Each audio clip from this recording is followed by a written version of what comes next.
श्री स्वामी चरित्र सारामृत कथासार अध्याय 17 फलश्रुती मनस्वास्थ लाभेल।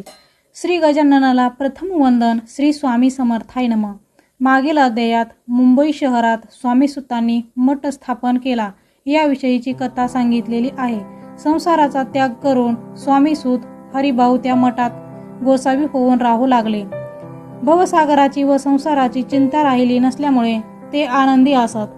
स्वामी नामामृताचे सेवन करणे, स्वामी भजनात रममाण होणे, स्वामी चरित्रावर कीर्तन करणे या व्यतिरिक्त दुसरा कुठलाही उद्योग राहिला नाही। त्यांचे संसार सोडून गोसावी बनणे ही कृतीच कित्येकांना हास्यास्पद वाटली। पण स्वामी सुतांनी जननिंदेचे दुःख बाळगले नाही। अंगामध्ये विरक्ती पूर्णपणे बाळगली असल्यामुळे विषयासक्ती नव्हतीच। स्वामी सुताच्या आईच्या कानावर जेव्हा हे व्रत गेले तेव्हा तिला अतिशय दुःख झाले। मोहाच्या बोवऱ्यात जे फसले आहेत, जे मायेच्या पसाऱ्याला वश झाले आहेत, त्यांना प्रपंचा वेगळे गोड वाटतच नाही। म्हणूनच पुत्रप्रेमाने स्वामी सुताची आई काकूबाई मुंबईत दाखल झाली। ती शोक करतच आपला पुत्र गोसावी झाल्याचे पाहून तिला अनिवार्य दुःख झाले आणि ऊर बडवून घेत धरणीवर अंग टाकून दिले। तिने आक्रोश केला।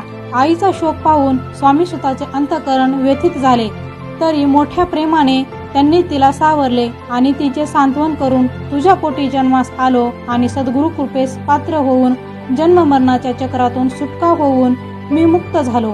मला जन्म देऊन तू त्रिभुवनात वंदनीय झालीस, धन्य झाली अशा प्रकारे मधुर शब्दात समजावीत परमार्थाच्या गोष्टी सांगत मातेचे समाधान करण्याचे प्रयत्न करू लागले। परंतु त्यांच्या मातेला या असल्या गोष्टी पटेनात।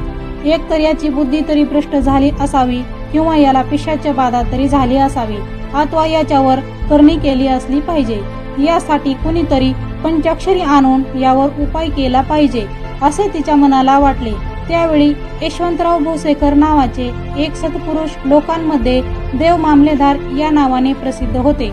त्यामुळे त्यांची भेट घेऊन हरिभाऊंच्या वागण्यावर काही तोडगा निघतो का ते पाहावे व त्यांची कृपादृष्टी झाली तर संकटाचे निवारण होऊन हरिभाऊस आरोग्य प्राप्ती होईल असा विचार करून त्यांच्या आईने देव मामलेदारांची भेट घेऊन सर्व वृत्तांत निवेदन केला आणि अत्यंत व्याकुळ अंतकरणाने अश्रू भरल्या डोळ्यांनी कृपा करून आपण यावर उपाय सांगावा अशी विनंती केली। काकूबाईचे बोलणे अत्यंत शांतपणे ऐकून देव मामलेदारांनी अहो यास फार मोठे पिशाच्य लागलेले असून ते माझ्याच्याने दूर होणार नाही असे उत्तर दिले। तेव्हा दुःखी झालेल्या मातेने आता त्याने वेड लावले आहे त्याचीच पावले धरावीत आणि याच उपायाने आपले कार्य सिद्धीस जाईल असा विचार करून अक्कलकोटास प्रस्थान केले। इकडे मुंबईमध्ये स्वामी सुताच्या उपदेशाने कित्येक हिंदू व पारसी जमातीचे लोक स्वामी भक्त झाले। मुंबईतील मठाची जागा प्रशस्त नसल्याने एका भक्तिनीने मठासाठी कांदेवाडीतील मोठी जागा देऊ केली। जे निस्सीम स्वामी भक्त होते तिथे स्वामी भजनास लीन होऊन अत्यानंदाने नाचत। तेव्हा कुटील मनोवृत्तीच्या लोकांना तो ढोंगीपणा वाटे, परंतु निंदा आणि स्तुती या दोन्ही गोष्टी समान वाटत होत्या।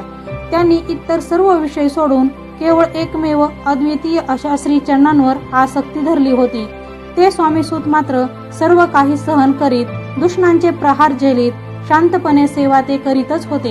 जे अहंकार रूपी देहात बुडाले त्यांचे सत्य मार्गाचे आचरण चुकले। जे भवज्वालात मोह पाहून स्वतःचे कार्यच विसरले असे अज्ञानी लोक दुष्णे देण्याव्यतिरिक्त काय करू शकतात असा विचार करून निश्चल राहत। त्यामुळे त्यांच्या अंतःकरणात दुसऱ्याचा दुःखाचा लवलेशही नसे। पत्नी ताराबाई त्यांना अतिशय त्रास देत असे, पण त्यांचेही त्यांना कधी वाईट वाटत नसे। शके 1892 कृष्ण त्रयोदशीला त्यांनी मुंबई शहरात प्रथमच स्वामी जयंती साजरी केली। एकदा नगरचे नाना जोशी मुंबईत आले असता त्यांच्या कानावर स्वामी सुतांचा वृत्तांत गेला। तेव्हा त्यांना एकदा स्वामी सुतांना पाहण्याची इच्छा झाली। एके दिवशी ते वेळ काढून जेव्हा मठात आले तेव्हा एकदम नाना जोशी नगरकर हे तुम्हीच काय असे स्वामी सुतांनी विचारले। तेव्हा नानास मोठे आश्चर्य वाटले। स्वामी सुतांना पाहून त्यांना अतिशय आनंद झाला आणि अत्यंत प्रेमाने आणि आपुलकीने मुखाने स्तुती गान करत नाना जोशींना त्यांच्या चरणांवर वाकून नमस्कार केला स्वामी सुतांनी त्यांनाही स्वामी भक्तीस लावले. समर्थांच्या भजनी रंगून जात नाना जोशी धन्य झाले.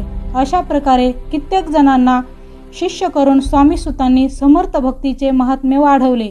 पुढे यात जोशीबुवांनी स्वामींची पत्रिका तयार केली आणि अक्कलकोटास जाऊन ती समर्थ चरणी अर्पण केली. त्यामुळे श्री स्वामी समर्थांना अतिशय आनंद झाला आणि त्याच क्षणी नगारा वाजवण्याची त्यांनी नाना जोशींना आज्ञा केली. नाना जोशी नगारा वाजवू लागताच समर्थांना हसू आले. स्वतःचा निस्तीम भक्त आलेला पाहून स्वामींना परमानंद झाला असल्याची खूण होती. स्वामीसूत अक्कलकोटास आले म्हणजे श्रींच्या सानिध्यात भजन करीत. कीर्तनात लोक लज्जा सोडून आनंदाने बेभान होऊन नाचत. लोकापवादाचे ज्याला भय वाटते तो काय भक्ती करणार? ज्याच्या चित्तामध्ये इष्टदेवतेविषयी प्रेमानंद नाही त्याचे मन भजनात कसे काय रमेल? लोकांच्या निंदेत किंवा स्तुतीत जो खेद किंवा स्तुती मानतो त्याची चित्तवृत्ती द्विधा होते. परंतु ज्यांनी सर्व गोष्टींना तिलांजली तोच केवळ एकमात्र भजन सुखाचा भक्ती प्रेमाचा आनंद लुटू शकतो. शके 1792 मध्ये स्वामी सुतांनी प्रथमच अक्कलकोट नगरात स्वामी जयंती अत्यंत आदराने साजरी केली. शेली खेडेगावात श्री स्वामी महाराज प्रकट झाले तेव्हा विजयसिंग नावाच्या त्यांच्या भक्तांच्या सोबत ते गोट्या खेळत असत असे स्वामी सुतांचे मत होते. परंतु त्यास निश्चित असा आधार नाही. याबाबत श्री स्वामी समर्थच जाणो. आपल्यासारखे अज्ञानी तेथे काय बोलणार? असो, दिवसेंदिवस स्वामी भक्तींची पताका उंच उंच होत नाही.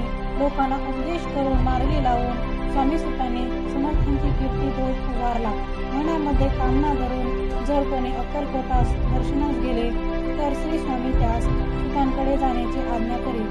स्वामी सुतही त्यांच्या मनातील खूण सांगत. ते ऐकून लोक आश्चर्यचकित होत आणि स्वामी सुतांची भक्तकंठाने स्तुती करत. एकदा सहज स्वामी सुत अक्कलकोटास सद्गुरूंच्या दर्शनास गेले तेव्हा श्री स्वामींचा मुक्काम राजवाड्यात असल्याचे आणि राणीसाहेबांच्या आज्ञेशिवाय कोणालाही श्रींचे दर्शन होत नाही असा वृत्तांत कानी पडताच ते अतिशय उदास झाले. श्रींचे दर्शन घेतल्याशिवाय अन्न पाणीही घ्यायचे नाही असे त्यांनी ठरवले. असे 3 दिवस निराहार राहिल्यानंतर मात्र राजवाड्यासमोर करुण रसाने ओतपोत भरलेले प्रेमळ भजन म्हणण्यास सुरुवात केली. ते भजन राणीने आतून ऐकले तेव्हा मात्र समर्थ दर्शनाची दृढ आस मनात धरून आनंदाने भजन करणारी ही व्यक्ती कोणीतरी निस्तीम भक्त असल्याचे जाणून तिने सेवकास तुम्ही त्वरित जाऊन प्रार्थनापूर्वक या साधूला राजवाड्यात घेऊन या अशी आज्ञा केली. त्यानुसार सेवकांनीही अत्यंत आदरपूर्वक स्वामी सुतांना राजवाड्यात चालण्याची विनंती केली. तेथे गेल्यावर समर्थांना पाहून सुतांना अतिशय आनंद झाला आणि अत्यंत प्रेमाने धावत जाऊनच त्यांनी श्रीचरणांना दृढ मिठी मारली. सद्गदित अंतकरणाने त्या पावन चरणांवर अश्रूंनी अभिषेक घालीत असता एक देहभान विसरून स्वामीपदी सुखावले. मातेपासून ताटातूट झालेले बाळ अनेक दिवसांनी मातेस भेटले असता त्यास जसा हर्ष होईल अगदी तसा श्रींना डोळे भरून पाहताना सुतांच्या आनंदाला पारावार उरला नाही. स्वतःच्या सुताला पाहून समर्थांनाही अतिशय आनंद झाला आणि आत्यंतिक वात्सल्याने त्यांच्या मुखावरून हात फिरवून त्यांनी सहजते सुतांना उठवले. अक्कलकोटास त्यावेळी अनेक सेवेकरी असले तरी समर्थांचे प्रेम स्वामी सुतावरच होते. स्वामी सुताचा उत्कर्ष पाहून दूषित मनाचे सेवेकरी त्यांचा द्वेष करीत. काहीतरी कपट करून समर्थांचे मन फिरवून स्वामी सुतावरचे त्यांचे प्रेम कमी कसे होईल हे पाहत अक्कलकोटात स्वामी सुत समर्थांपुढे भजन करीत असता पायात खडावा घालून प्रेमरंगात तल्लीन होऊन नाचत असत. एकदा श्री स्वामी समर्थ आनंदात बसले असता स्वामी सुत पायी खडावा घालून त्यांच्या समोर भजन करीत होते. तीच वेळ साधून समर्थांच्या सेवेकऱ्यांपैकी दुर्जन मंडळींनी समर्थांना आपण बसले असता आपला अपमान करण्यासाठी हा पायात खडावा घालून नाचतो.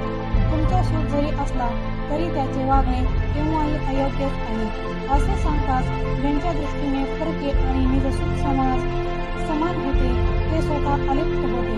त्यांच्या दृष्टीने हा श्रेष्ठ आणि हा कनिष्ठ हा भेदच नसल्यामुळे श्रींनी सुतांना तात्काळ आदिपायातील फळावा काढ आणि मगच भोजन कर अशी आज्ञा केली.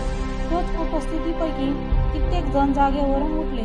समर्थांच्या समोरच स्वामी सुतांच्या खडावा काढून घेतल्या. अपमानाची तीक्ष्ण कट्यार काळजात खोलवर घुसली. अपमानासारखी मरणाहून दुःखद घटना प्रत्यक्ष श्रींच्या सन्मुख घडली. हा घाव स्वाभिमानी स्वामीसुतांना असह्य झाला. तोंड उतरले, बरी खोड मोडली, अभिमान जिरला या विचारांनी त्यांच्या वैऱ्यांना मात्र अत्यानंद झाला. त्यानंतर मात्र त्वरेने अक्कलकोट सोडून सुतांनी मुंबईचा मार्ग धरला. अपमानाने दुखावलेल्या व्यथित झालेल्या स्वामीसुतांनी त्यानंतर पुन्हा कधीही अक्कलकोटास पाऊल ठेवले नाही. स्वाभिमानी माणसाचे अंतःकरण अपमानाने दुखावल्यानंतर ते त्यास जन्मभर त्रास देते. मुंबईत परतल्यानंतर ही अहोरत तेच शैल्य त्यांना त्रास देऊ लागले. क्षणभरही चैन नसे. त्यामुळे व्हायचा तो परिणाम झाला. स्वामीसुताची प्रकृती दिवसेंदिवस खालावत गेली आणि अखेरीस ते खूप आजारी पडले. अक्कलकोटास समर्थांनाही हे वृत्त कळले. स्वामीसुताची आई काकूबाई ही त्यावेळी अक्कलकोटास होती. मुलाच्या आजारपणाचे वृत्त त्या माऊलीच्या कानी पडताच आपण कृपा करून सुतास अक्कलकोटास आणून कृपादृष्टीने त्यास आरोग्य प्रदान करावे अशी समर्थांना कळकळीने तिने विनंती केली. समर्थांनीही त्यावेळी सुतांना मजपाशी घेऊन या असा निरोप देऊन सेवेकरांना मुंबईस पाठवले. परंतु स्वामीसुत मुंबईस आले नाही. त्यांच्या बाबतीत तेच घडले. तेव्हा मात्र कोणीतरी जाऊन त्यास पेटीत घेऊन या अशी समर्थ आज्ञा आली. पण तरीही स्वामीसुत अक्कलकोटास गेले नाही. हे पाहून सरते वेळी समर्थांनी तोप भरून तयार ठेवली आहे. आता जर आला नाही तर उडवूनच देतो असा निर्वाणीचा संदेश पाठवला. त्याचा अर्थ स्पष्ट होता आणि सुतांना तो समजला जरी होता तरी त्यांनी जीविताची पर्वा केली नाही आणि अखेरपर्यंत अक्कलकोटास गेले नाही. सरते शेवटी आजाराने गंभीर रूप धारण केले आणि श्रावण शुद्ध प्रतिपदेस समर्थांचा हा लाडका सूत कैलासवासी झाला. सर्व लोक हळहळले. त्यावेळी मुंबईस जे शिष्य होते त्यांना अपरिमित दुःख झाले. सर्व प्रियजन शोकसागरात बुडाले. त्या दिवशी अक्कलकोटास समर्थही विचित्र लीला करत होते. स्नान करून बसले तरी गंध लावून घेईनात. जेवायला चला म्हटले तरी उठेनात. कोणाशीही चकार शब्द न बोलता धरणीवर अंग झोपून देत क्षणोक्षणी रडू लागले. कोणालाही समर्थाच्या अशा विक्षिप्त वागण्याची उलगडा होईना. तेवढ्यात मुंबईहून स्वामीसुत गेल्याची तार आली. तो समाचार प्राप्त होताच प्रत्येक जण हळहळला. अक्कलकोट नगरावर त्या दिवशी शोककळा पसरली. काकूबाईंना चैन पडेना. ती क्षणोक्षणी समर्थांकडे त्याविषयी चौकशी करू लागली, पण तिला कोणीही काहीही उत्तर दिले नाही. तेव्हा मात्र काकूबाईंनी तात्काळ मुंबई गाठली. तेथे स्वतःचा पुत्र गेल्याची दुःखद वार्ता समजताच त्या मातेने जो आकांत केला तो काय सांगावा.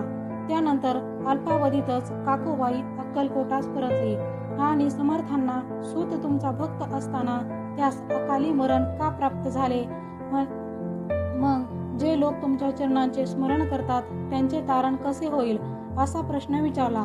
तेव्हा समर्थांनी त्याने आमच्या आज्ञेचे पालन केले नाही, तीच संधी साधून काळाने त्यास बळजबरीने ओढून नेले असे सांगून पुत्रशोकाने दुःखी झालेल्या त्या मातेचे परोपरीने सांत्वन करण्याचा प्रयत्न केला.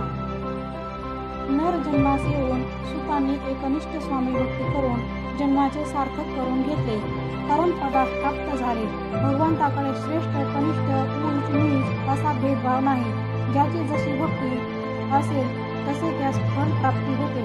दुस्तर असा भवसागर स्वामीसुत करून गेले. सर्वदूर त्यांची ख्याती झाली आणि कीर्ती अमर राहिली. एके दिवशी स्वामीसुतांच्या गादीवर उत्तराधिकारी म्हणून समर्थ कोणास नेमणार आहेत असा प्रश्न सेवेकऱ्यांना समर्थांनी विचारला. त्याविषयीची अत्यंत रसाळ कथा पुढील अध्यायात वर्णन करणार आहे. श्रोते हो, आपण एकाग्र चित्ताने ती श्रवण करावी. श्री स्वामी चरित्र सारामृत ग्रंथ स्वामी लीलांची विलक्षण प्रकरण आहे. प्रेमळ भक्तांनी अत्यंत आदराने आणि आनंदाने याचे श्रवण करावे. अशा प्रकारे 17वा अध्याय येथे समाप्त झाला. श्री स्वामी समर्थ. जय जय स्वामी समर्थ.